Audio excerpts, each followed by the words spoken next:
Hello दोस्तों, स्वागत है आपका आज के इस वीडियो में। आज के इस वीडियो में बात करने वाले हैं Bihar health society SHS medical officer recruitment 2025 के बारे में। मेडिकल ऑफिसर के लिए 3 अलग अलग जगहों पे आपका रिक्रूटमेंट को निकाला गया है बिहार में। तो इस पार्टिकुलर वीडियो में आपके इस रिक्रूटमेंट के लिए एज लिमिट क्या रहने वाले हैं, एजुकेशन क्वालिफिकेशन क्या रहेगा, सिलेबस क्या रहने वाले हैं, सैलरी आपको कितनी मिलेगी, सिलेक्शन होने के बाद काम क्या करना होगा, सिलेक्शन कैसे होगा, तमाम जानकारी को दी जाएगी। तो वीडियो को बने रहिएगा और कंप्लीट वीडियो को वॉच कीजिएगा। यदि कोई भी डाउट होगा तो हमसे कमेंट बॉक्स में लिखकर बिल्कुल पूछ सकते हैं। इसका शॉर्ट वीडियोज़ भी हमने डाला है, तो आप हमारे चैनल से जरूर जुड़े रहिए ताकि आपको शॉर्ट्स वीडियोज़ भी हमारे जॉब नोटिफिकेशन के मिलते रहते हैं और भी कुछ इंटरेस्टिंग वीडियोज़ भी आपको हम डालते रहते हैं। तो वीडियोज़ को जरूर लाइक कीजिएगा। अगर अच्छा लगे वीडियोज़ तो चैनल को जरूर सब्सक्राइब कीजिएगा और टेलीग्राम से भी जरूर ज्वाइन हो जाइएगा। आइए बढ़ते हैं वीडियोज़ की ओर और जानते हैं इसके बारे में कंप्लीट इन्फॉर्मेशन को। तो चलिए दोस्तों, आप सभी लोग को दिख रहा होगा, ये आपका ऑफिशियल नोटिफिकेशन है जो कि राज्य स्वास्थ्य समिति बिहार के द्वारा जारी किया गया है। यहाँ पे हमने आपको 3 प्रकार के पोस्ट बताया है और टोटल पोस्ट आपका कितना है। टोटल पोस्ट हमने आपको बताया था, टोटल पोस्ट आपका 2619 टोटल पोस्ट है यहाँ पे। इसमें कि 3 प्रकार के अलग अलग यहाँ पे पोस्ट है, इनमें सभी अलग अलग कैटेगरी में पोस्ट को बांटा गया है। जैसे कि पहला एमओ यानी आयुष चिकित्सक मेडिकल ऑफिसर, आयुर्वेदिक में 1411 पोस्ट है। दूसरा आपका आयुष चिकित्सक होम्योपैथिक में 706 पोस्ट है। नेक्स्ट आपका यूनानी में 502 पोस्ट है। इनके लिए एजुकेशन क्वालिफिकेशन क्या है उसे समझ लेते हैं। पहला आपका जो आयुष चिकित्सक आयुर्वेदिक के बारे में है, इनका एजुकेशन क्वालिफिकेशन क्या रखा गया है, किसी मान्यता प्राप्त विश्वविद्यालय से BA MS डिग्री यानी bachelor of Ayurvedic medicine and surgery, जो कि भारतीय चिकित्सा केंद्र परिषद नई दिल्ली के अनुसूची सूची पे सम्मिलित हो। यानी कहने मतलब आपका किसी भी इंडिया के किसी भी विश्वविद्यालय से आपका BA MS आपका डिग्री आपके पास होना चाहिए। साथ ही साथ आप इंटर्नशिप भी किए हुए होना चाहिए आपको किसी भी मान्यता प्राप्त जगहों से।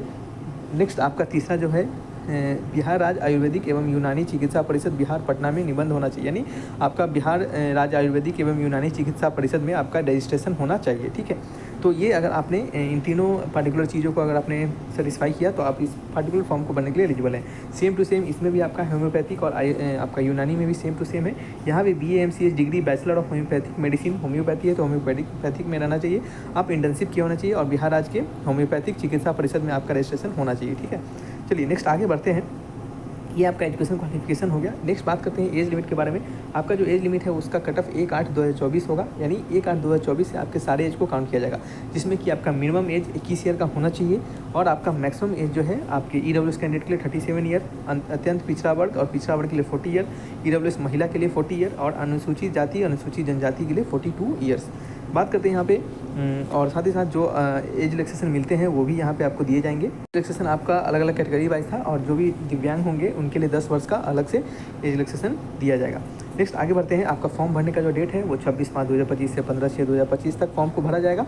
इसके बीच में आपको फॉर्म को भर लेना है।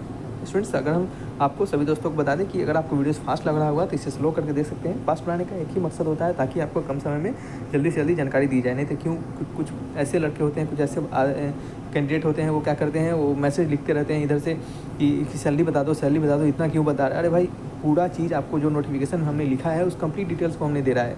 ठीक है, हमने दिया। और ऐसा नहीं है कि डायरेक्ट सैलरी आपको हम बता दें डायरेक्ट और वीडियो बंद कर दे। सैलरी आपको डायरेक्ट सैलरी चाहिए तो उसके लिए डायरेक्ट सैलरी वाला वीडियो देखिए, कोई और अदर डाल रहा होगा तो। नहीं तो हमको बोलिए, हम अलग सिर्फ सैलरी वाला ही वीडियोज़ डालेंगे सारे जॉब का, है ना, वो आप डायरेक्ट देख पाइएगा। तो ऐसे डायरेक्ट बता देना सही नहीं होता है। ठीक है, पर कंप्लीट जानकारी है नोटिफिकेशन में जो लिखा हुआ है आपका और साथ ही साथ आपका जो थंबनेल पे लिखा हुआ है वो कंप्लीट जानकारी देना मेरा काम है। ठीक है, चलिए आगे बढ़ते हैं। और आपको ये भी बता दें कि अगर आपने किसी भी कैटेगरी का अगर सत्यापन कर रहे हैं, आप बता रहे हैं कि हम इस कैटेगरी से बिलोंग कर रहे हैं, तो आपका अस्थायी निवास डोमिसाइल प्रमाण पत्र होना चाहिए और जाति प्रमाण पत्र उस कैटेगरी का होना आपके पास जरूरी है।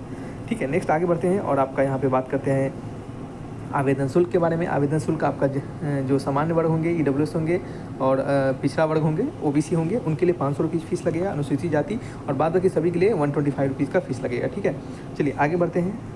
और एक और चीज़ यहाँ पे देखिएगा, राज्य के बाहर उम्मीदवार हो, यानी बिहार राज्य के बाहर के जो कैंडिडेट होंगे, महिला या पुरुष, उनके लिए 500 रुपीज़ का फीस देना होगा।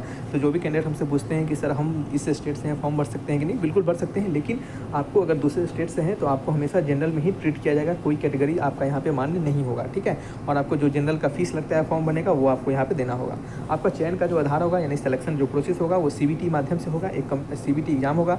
सभी अलग अलग आपका मेडिकल ऑफिसर के लिए आपका 100 मार्क्स का क्वेश्चन होंगे और सभी क्वेश्चन 4-4 मार्क्स के होंगे और नेगेटिव मार्किंग एक रहेगा। टोटल 400 मार्क्स का क्वेश्चन रहेगा 2 घंटे के लिए। ठीक है, आपका जो मेरिट बनेगा वो इसी पार्टिकुलर आपके मार्क्स के बेसिस पे आपका मेरिट बनाया जाएगा।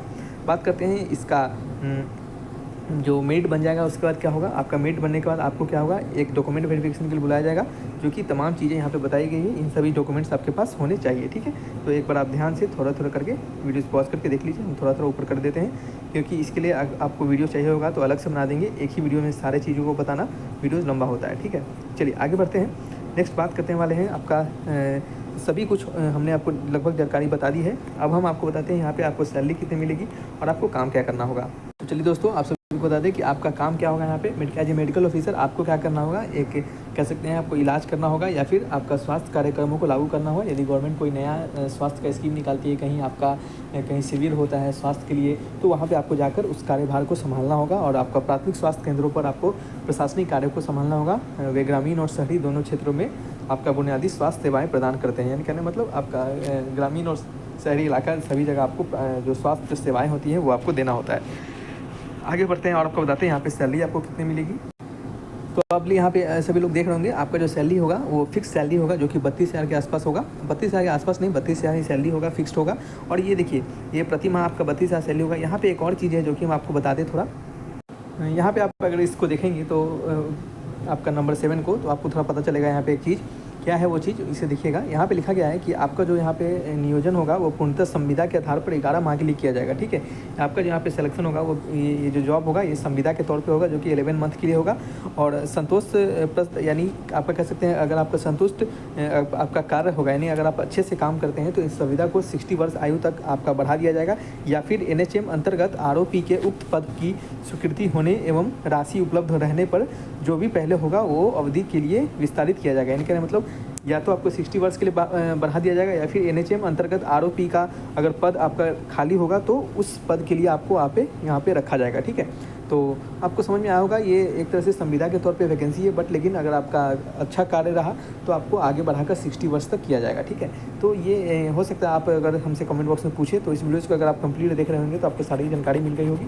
इसके बाद अधिक जानने की जरूरत नहीं है। यदि आपको जानना होगा, कोई और भी डाउट होगा तो हमसे कमेंट बॉक्स में लिखकर बिल्कुल पूछिएगा। रखते हैं इस वीडियो को, मिलेंगे नेक्स्ट वीडियो में। Thanks for watching.